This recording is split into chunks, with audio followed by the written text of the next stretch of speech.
முடிந்ததும் இஸ்ரேல் காசாவை அமெரிக்காவிடம் ஒப்படைக்கும் என்று ஜனாதிபதி டொனால்ட் ட்ரம்ப் மீண்டும் தெரிவித்துள்ளார். காசா மக்கள் ஏற்கனவே வேறு பகுதிகளுக்கு புலம்பெயர்ந்துள்ள நிலையில் அமெரிக்க ராணுவத்தின் பயன்பாடு தேவை இருக்காது என்று ட்ரம்ப் குறிப்பிட்டுள்ளார். காசா பகுதியை மொத்தமாக கைப்பற்றி மீண்டும் கட்டியெழுப்பும் டொனால்ட் ட்ரம்பின் அறிவிப்புக்கு உலக நாடுகளின் தலைவர்கள் பலர் கடும் கண்டனம் தெரிவித்திருக்கின்றார்கள். இந்த நிலையில் காசாவில் உள்ள பாலஸ்தீன மக்களை வெளியேற்ற தங்களது ராணுவத்திற்கு இஸ்ரேல் உத்தரவிட்டுள்ளது.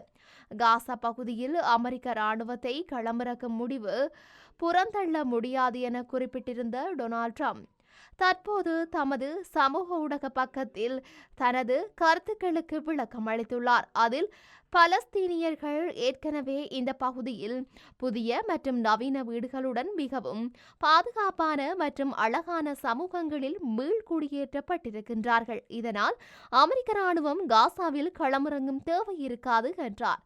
மேலும் போருக்கு பின்னர் காசாவை அமெரிக்காவிடம் இஸ்ரேல் ஒப்படைக்க வேண்டும் என்று குறிப்பிட்டுள்ளார். ட்ரம்பின் முடிவுக்கு இஸ்ரேல் பிரதமர் பெஞ்சமின் நெதன்யாகு மற்றும் பாதுகாப்பு அமைச்சர் இஸ்ரேல் காட்ஸ் ஆகியோர் பெரும் ஆதரவு தெரிவித்துள்ளதுடன் இது வரலாற்றில் இடம்பெறும் முடிவு என்றும் குறிப்பிட்டுள்ளார். ஆனால் சவுதி அரேபியா இந்த திட்டத்தை முற்றிலுமாக நிராகரித்தது. அடுத்த வாரம் வெள்ளை மாளிகையில் அமெரிக்க ஜனாதிபதியை சந்திக்கவிருக்கும் ஜோர்தான் மன்னர் அப்துல்லா கடும் எதிர்ப்பை பதிவு செய்துள்ளதுடன் காசாவை இன்னொரு நாட்டுடன் இணைக்கும் பேச்சுக்கே இடமில்லை என்றும் பாலஸ்தீன மக்களை காசாவிலிருந்து வெளியேற்றும் முயற்சிகள் பலனளிக்காது என்றும் குறிப்பிட்டுள்ளார். இதனிடையே காசாவிலிருந்து பாலஸ்தீனியர்களை வெளியேற்றும் எந்தவொரு திட்டத்திற்கும் எகிப்து ஆதரவளிக்காது என அறிவித்துள்ளது. இந்த நிலையில் காசாவில் இஸ்ரேலின் ராணுவ நடவடிக்கைகளை எதிர்த்த ஸ்பெயின், நோர்வே, அயர்லாந்து போன்ற நாடுகள் அங்குள்ள பாலஸ்தீன மக்களை ஏற்றுக்கொள்ள வேண்டுமென இஸ்ரேல் பாதுகாப்பு அமைச்சர் இஸ்ரேல் காட்ஸ் தெரிவித்துள்ளார். கனடாவில் 15 வயதுடைய சிறுவனொருவனுக்கு எதிராக கொலை குற்றச்சாட்டு சுமத்தி வழக்கு தொடரப்பட்டுள்ளது. கனடாவின் வோகன் பகுதியில் பெண்ணொருவரை படுகொலை செய்ததாக குறித்த சிறுவன் மீது குற்றம் சுமத்தப்பட்டுள்ளது. காமினோ மற்றும் ரதர்வுட் வீதிகளுக்கு அருகாமையில் அமைந்துள்ள வீடொன்றில் இந்த படுகொலை சம்பவம் இடம்பெற்றுள்ளது. இந்த சம்பவம் தொடர்பில் தகவல் அறிந்து கொண்ட போலீசார் குறித்த இடத்திற்கு சென்றபோது பெண்ணொருவர் படுகாயம் அடைந்த நிலையில் கிடந்ததாகவும் அவரை மீட்டு வைத்தியசாலையில் அனுமதித்த போதிலும் சிகிச்சை பலனின்றி குறித்த பெண் உயிரிழந்து விட்டதாகவும் போலீசார் தெரிவிக்கின்றனர். இந்த சம்பவத்துடன் தொடர்புடைய குற்றச்சாட்டின் பேரில் 15 வயதான சிறுவனொருவனை போலீசார் கைது செய்துள்ளனர். கொலையுண்ட பெண்ணுக்கும் சிறுவனுக்கும் எவ்வாறான தொடர்பு இருந்தது என்பது குறித்த தகவல்கள் வெளியிடப்படவில்லை. இந்த சம்பவம் தொடர்பில் ஏதேனும் தகவல்கள் தெரிந்தால் அறிவிக்குமாறு போலீசார் பொதுமக்களிடம் கோரிக்கை விடுத்துள்ளனர்.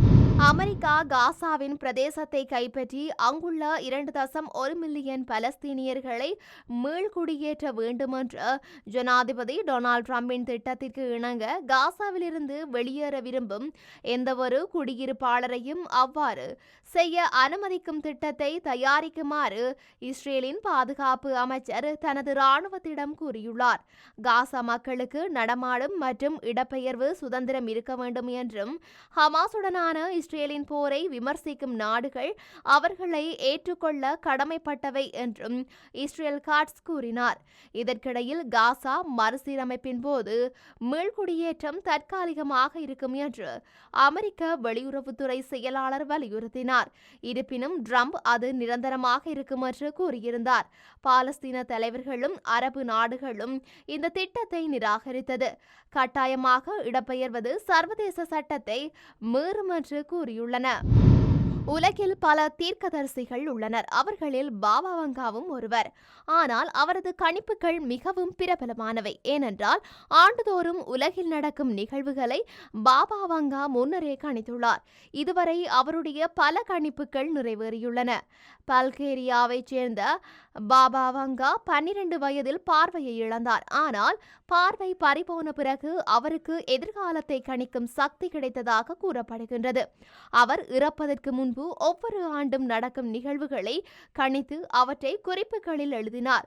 இதுவரை அவருடைய பல கணிப்புகள் நிறைவேறியுள்ளன.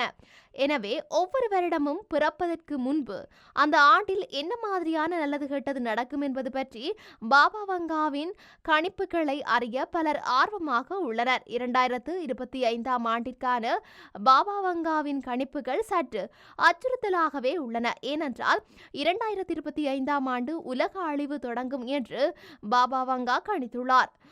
5079 ஆண்டு உலகம் அழியும் என்றும் அப்போது பூமியில் மனிதர்கள் இருக்க மாட்டார்கள் என்றும் அவர் கணித்துள்ளார். 2025 ஆண்டில் பெரிய மோதல்கள் சோகமான சம்பவங்கள் நடைபெறும் என்று பாபா வங்கா கணித்துள்ளார். அது மனித குலத்தின் வீழ்ச்சிக்கு வழிவகுக்கும் என்றும் ஐரோப்பாவில் ஒரு பேரழிவுக்கான மோதல் ஏற்படும் என்றும் கணித்துள்ளார்.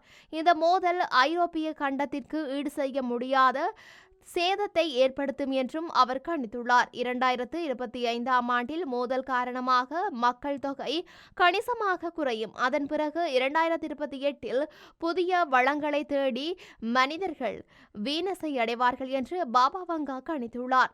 பின்னர் 2033 மிகப்பெரிய பனிக்கட்டிகள் உருவாகும் என்றும் இதனால் கடல் மட்டம் அதிகரிக்கும் என்றும் கணித்துள்ளார். இதனால் பெரிய அலைகள் தாக்கி பெரும் உயிர் சேதம் ஏற்படும் என்றும் அவர் தெரிவித்துள்ளார். மேலும் 3797 பூமியிலிருந்து உயிர்கள் பிரியும் என்றும் இறுதியாக 5079 உலகம் அழிந்து மனித இனம் முற்றிலும் அழிந்துவிடும் என்றும் கணிக்கப்பட்டுள்ளது. ஆவணமின்றி அமெரிக்காவில் குடியேறிய இந்தியர்களை கை கால்கள் கட்டப்பட்ட நிலையில் அவர்களின் சொந்த நாட்டுக்கு அழைத்து வரப்பட்டமையானது பெரும் அதிர்வலைகளை தோற்றுவித்துள்ளது. டொனால்ட் ட்ரம்பின் உத்தரவுக்கு அமைய அமெரிக்காவானது தற்போது அந்நாட்டில் சட்டவிரோதமாக குடியேறியவர்களை வெளியேற்றி வருகின்றது. குறிப்பாக இதில் இராணுவ விமானங்களை பயன்படுத்தி கவுதமாலா, ஈக்குவடார், பெரு, ஹென்ரோஸ் நாடுகளுக்கு அவர்களை அமெரிக்கா அனுப்பி வருகின்றது. இதனையடுத்து அமெரிக்காவிலிருந்து முதல் கட்டமாக 104 இந்தியர்கள் அந்த நாட்டின் C-17 ராணுவ விமானம் மூலம் இந்தியாவுக்கு திருப்பி அனுப்பப்பட்டனர். அந்த விமானம் பஞ்சாப் மாநிலம் அமிர்தசரஸில் உள்ள குரு ராம்தாஸ் ஜி சர்வதேச விமான நிலையத்தில் நேற்று மதியம் தரையிறங்கியது. குறைவான கழிவறைகள் கொண்ட விமானத்தில் அமெரிக்காவின் மாநிலத்திலிருந்து இந்தியாவின் பஞ்சாப் மாநிலத்திற்கு வருவதற்கு சுமார் 20 மணி நேரம் பிடித்ததாக கூறப்படுகின்றது. இந்தியர்களை விலங்கிட்டு அழைத்து வரப்பட்டமைக்கு அந்த நாட்டின் காங்கிரஸ் உட்பட பல்வேறு எதிர்க்கட்சிகள் கண்டனம் தெரிவித்துள்ளன. எனினும் இந்த நடவடிக்கை தொடர்பான புகைப்படத்தில் காணப்படும் நபர்கள் குவாத்தமாலாவுக்கு நாடு கடத்தப்பட்டவர்கள் எனவும் இந்தியர்கள் அல்ல என்றும் அந்த நாட்டு அரசு மறுப்பு தெரிவிக்கின்றது. கனடாவின் பிரிட்டிஷ் கொலம்பியா மாகாணத்தில் இடம்பெற்ற படகு விபத்தில் பெண்ணொருவர் உயிரிழந்துள்ளார். 56 வயதான நபரொருவர் இந்த படகு விபத்தில் சிக்கியதாகவும் அவரை மீட்டதாகவும் அதிகாரிகள் தெரிவிக்கின்றனர். பனிப்புயல் காரணமாக படகு விபத்தில் சிக்கியதாக தெரிவிக்கப்படுகின்றது. வாங்குவாரர் தீவுகளின் தென்பகுதியில் இந்த படகு விபத்து இடம்பெற்றுள்ளது. கடுமையான பனிப்பொழிவு மற்றும் பனிப்புயல் நிலைமைகளினால் குறித்த படகினை செலுத்துவதில் சிரமம் ஏற்பட்டதாக தெரிவிக்கப்படுகின்றது. சிக்கிய பயணிகளை மீட்பதற்கு உலங்குவானூர்தி பயன்படுத்தப்பட்டதாக தெரிவிக்கப்படுகின்றது. சம்பவத்தில் உயிரிழந்த பெண் தொடர்பில் எவ்வித தகவல்களும் வெளியிடப்படவில்லை.